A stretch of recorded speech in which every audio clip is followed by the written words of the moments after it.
Qala Sayyidina al-Imam al-Habib Abdullah bin Alawi bin Muhammad al-Haddad fi kitabih An-Nasaihu Diniyah ila qawlih wa akthiru min al-hamdi wa syukri lillah ala ni'matil Islam fa innaha a'zamun ni'am wa akbaruha. Kemarin pembahasan kita tentang beliau menyuruh kepada kita, memberikan nasihat kepada kita agar kita menjauhi daripada segala maksiat, menjauhi daripada segala yang diharamkan oleh Allah Subhanahu wa ta'ala. Minggu ini pembahasannya tentang, kata beliau, perbanyaklah daripada memuji kepada Allah Subhanahu wa ta'ala dan bersyukur kepada Allah Subhanahu wa ta'ala atas apa? Atas nikmat Islam. Jadi kita diberikan kenikmatan Islam oleh Allah Subhanahu wa ta'ala, harus bersyukur. Karena tidak semua manusia yang diciptakan oleh Allah Subhanahu wa ta'ala mereka lahir dalam keadaan Islam. Tidak semuanya. Tapi kita ditakdirkan oleh Allah Subhanahu wa ta'ala bisa lahir daripada kedua orang tua yang menganut daripada agama Islam. Alhamdulillah. Fa innaha a'zamu ni'am wa akbaruha. Ini adalah paling besarnya nikmat. Nikmat yang ada di bumi ini, yang enak-enak itu kalah sama kenikmatan Islam. Karena apa? Ketika seorang hamba tersebut mendapatkan kenikmatan Islam daripada Allah Subhanahu wa ta'ala, maka puncaknya orang tersebut insya Allah akan dimasukkan ke dalam surga Allah Subhanahu wa ta'ala. Semua kenikmatan yang kita miliki di bumi ini belum tentu bisa membawa kita sampai ke surga Allah Subhanahu wa ta'ala. Tapi dengan Islam, walaupun kita sebagai pendosa sekalipun, tetapi di dalam hati kita masih terdapat daripada sedikit keimanan kepada Allah Subhanahu wa ta'ala, maka orang seperti ini insya Allah akan dimasukkan ke dalam surga Allah Subhanahu wa ta'ala. Mudah-mudahan kita yang hadir di sini semuanya dimasukkan ke dalam surga Allah Subhanahu wa ta'ala. Fa inna Allah ta'ala law a'ta dunya, seandainya Allah Subhanahu wa ta'ala memberikan dunia dan seisinya, dunia dan seisinya, abdan, kepada seorang hamba, wa mana'ahul Islam, tapi apa? Tapi orang tersebut dihalangi daripada Allah Subhanahu wa ta'ala kepada masuk Islam. Orang kaya tapi bukan Islam, lakana dzalika wabalan alaih, maka orang seperti ini adalah orang yang celaka. Kita alhamdulillah meskipun uangnya pas-pasan gitu, tapi diberikan kenikmatan Islam pada Allah Subhanahu wa ta'ala. Kemudian yang kedua, seandainya Allah Subhanahu wa ta'ala memberikan kepada seorang hamba Islam wa mana'ahu dunya, tapi apa? Tapi oleh Allah Subhanahu wa ta'ala dunia ini diberikan sedikit, diberikan sedikit oleh Allah Subhanahu wa ta'ala. Maka apa kata beliau? Hal seperti ini tidak bahaya. Gak bahaya kan? Tidak bahaya kalau beliau. Karena apa? Karena yang pertama, li'annal awal yamut fayasiru ilan nar. Karena yang pertama tadi, Allah berikan dunia tapi Allah halangi daripada Islam, maka orang tersebut akan apa? Masuk ke dalam nerakanya Allah Subhanahu wa ta'ala. Karena tidak ada Islam di dalam hatinya.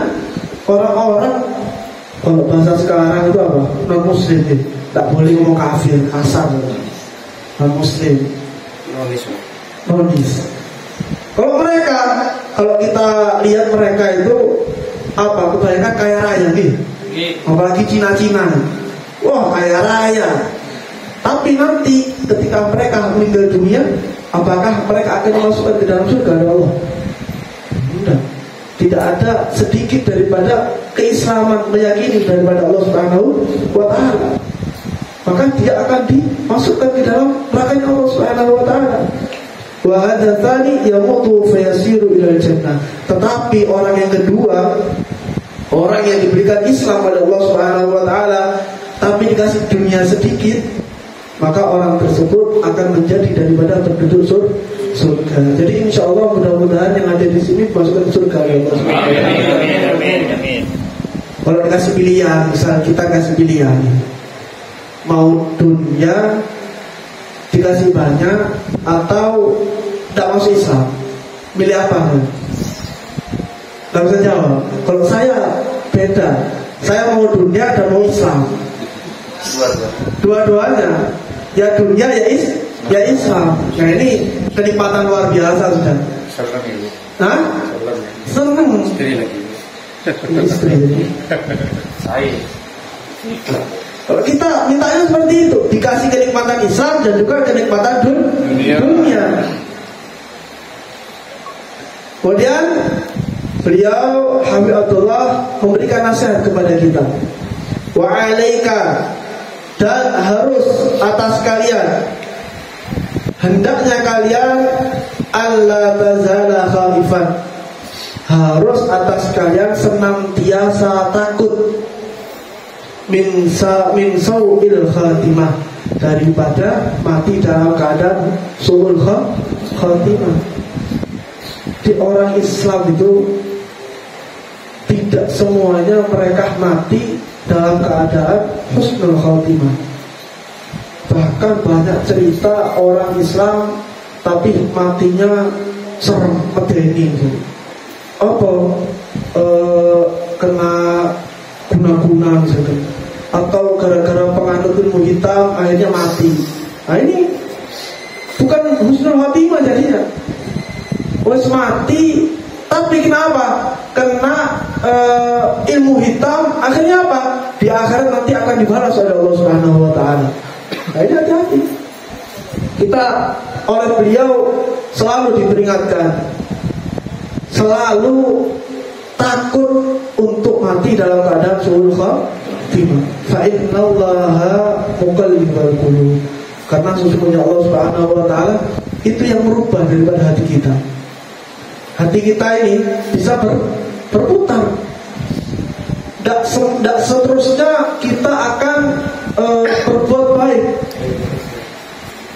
Bahkan mungkin ada seorang misalkan dia hidup mereka selama bertahun-tahun selalu mengerjakan daripada amal ibadah, tapi di akhir umur apakah kita akan menjamin? Ada yang tahu. Mungkin bisa jadi mereka pas misalkan kepepet misalnya, nggak punya uang, akhirnya apa?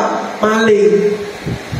Ketika maling langsung mati, kita akan menjamin seperti itu? Tak tahu kita tak tahu. Makanya jangan pernah bangga dengan apa yang kita amalkan. Tapi sesuatu yang kita amalkan harus dalam keadaan ikhlas dan berharap ridho daripada Allah Subhanahu wa taala. Maka insya Allah amal yang kita lakukan akan diterima oleh Allah Subhanahu wa taala.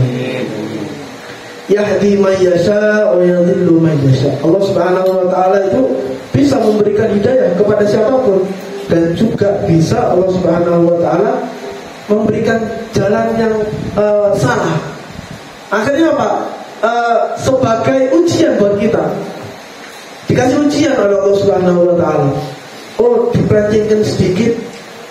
Kalau misalkan dia bisa mikir, akhirnya apa? Dia kembali lagi, ditunjukkan lagi sama Allah Subhanahu wa taala. Di hadis ada hadis Nabi sallallahu alaihi wasallam, seandainya kalian mengerjakan daripada pekerjaan ahli jannah, baik sekali, ngaji, sholat, puasa, zakat, segala macam dikerjakan juga.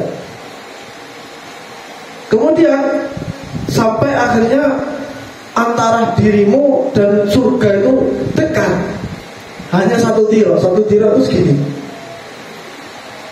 Dekat ada pada depan sama surga. Tapi apa?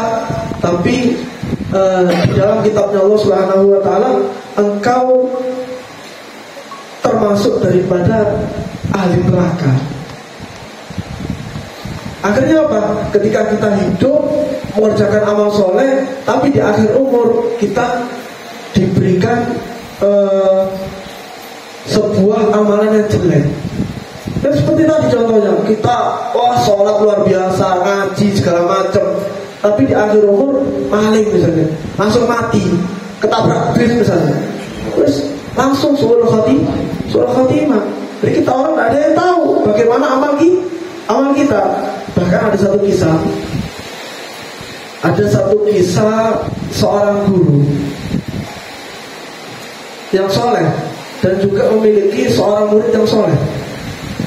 Murid ini ketika tidur bermimpi bahwa di Lauhul Mahfuz itu di atas pintu neraka terdapat nama gurunya. Jadi di neraka dia mimpi neraka, kemudian di atas pintunya itu tertulis nama gurunya. Oh, bingung orang ini. Santri ini bingung, masa guruku ahli neraka? Bingung dia. Akhirnya ketika terbangun, mikir suudon akhirnya. Mosok sih guruku ini maksiat tok berarti. Mosok sih guruku ini tak tahu sholat misalnya. Mosok sih guruku ini macam-macam ya, suudon banyak sudah. Akhirnya gara-gara melihat seperti itu, santri ini malas buat ngaji. Terus gawe apa ngaji, guruku ahli neraka ini. Malas dia ngaji. Guru ini termasuk orang yang soleh juga. Orang yang soleh. Malas dia ngaji. Akhirnya ketika satu daras itu belajar, guru ini nyari, mana fulan? Sudah beberapa hari kok orang masuk. Akhirnya dia tidak mau masuk guru. Kenapa? Tak tahu. Akhirnya disampaikan sama gurunya. Ditanyai, kenapa kok tak pernah ngaji? Akhirnya santri ini mengatakan, saya pernah bermimpi guru, lewat di depan pintu neraka, dan di atas pintunya itu terdapat nama engkau. Nah di situ saya berpikir, berarti engkau ahli maksiat. Hati-hati. Jadi santri itu harus hati-hati.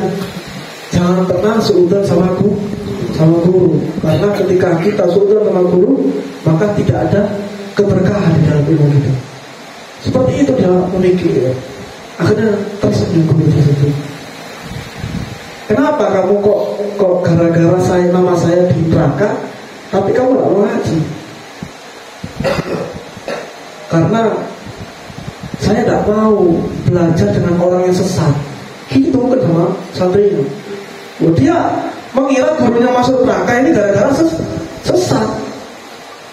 Akhirnya kata gurunya, dikatakan, apakah kamu tahu daripada ayat Al-Quran? La khalaqtul jinna wal insa illa liya'budun.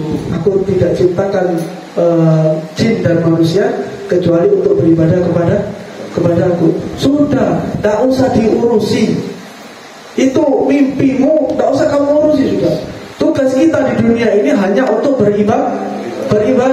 Urusan itu mau masuk surga atau mau masuk neraka, itu urusannya Allah Subhanahu wa ta'ala. Akhirnya santri ini tersadar.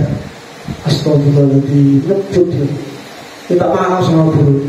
Akhirnya beberapa hari kemudian mimpi lagi. Ketika itu nama gurunya itu hilang daripada pintu neraka, pindah ke dalam pintu surga.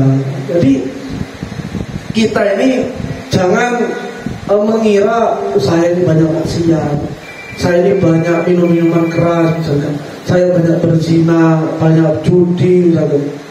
Ini jangan putus asa. Tugas kita di dunia hanya untuk beribadah kepada Allah Subhanahu wa ta'ala. Meskipun kita dosa seperti apapun, tapi ketika kita mengerjakan daripada semua perintah Allah Subhanahu wa ta'ala, maka insya Allah kita akan ditaruh di tempat yang indah oleh Allah Subhanahu wa Ta'ala. Mudah-mudahan kita semua dijadikan oleh Allah Subhanahu wa Ta'ala sebagai orang-orang penghuni surga. Mudah-mudahan yang sakit daripada kita disembuhkan penyakitnya oleh Allah Subhanahu wa Ta'ala. Mudah-mudahan yang punya hajat daripada kita dikabulkan hajatnya oleh Allah Subhanahu wa Ta'ala. Mudah-mudahan yang punya utangnya dibayar lunas sempurna oleh Allah Subhanahu wa Ta'ala. Mudah-mudahan yang urusannya ruwet diperlancar oleh Allah Subhanahu wa Ta'ala. Mudah-mudahan Allah Subhanahu wa Ta'ala memberikan keistiqomahan kepada kita, memberikan hidayah kepada kita, sehingga kita ditakdirkan oleh Allah Subhanahu wa Ta'ala bisa menuntut ilmu, bisa berzikir kepada Allah Subhanahu wa Ta'ala. Mungkin ini saja yang dapat Al-Fakir sampaikan, kurang lebihnya mohon maaf. Yang sedikit ini mudah-mudahan bisa bermanfaat untuk antum sekalian dan bisa bermanfaat untuk Al-Fakir sendiri. Ada ini wa'afu minkum. Wassalamualaikum warahmatullahi wabarakatuh.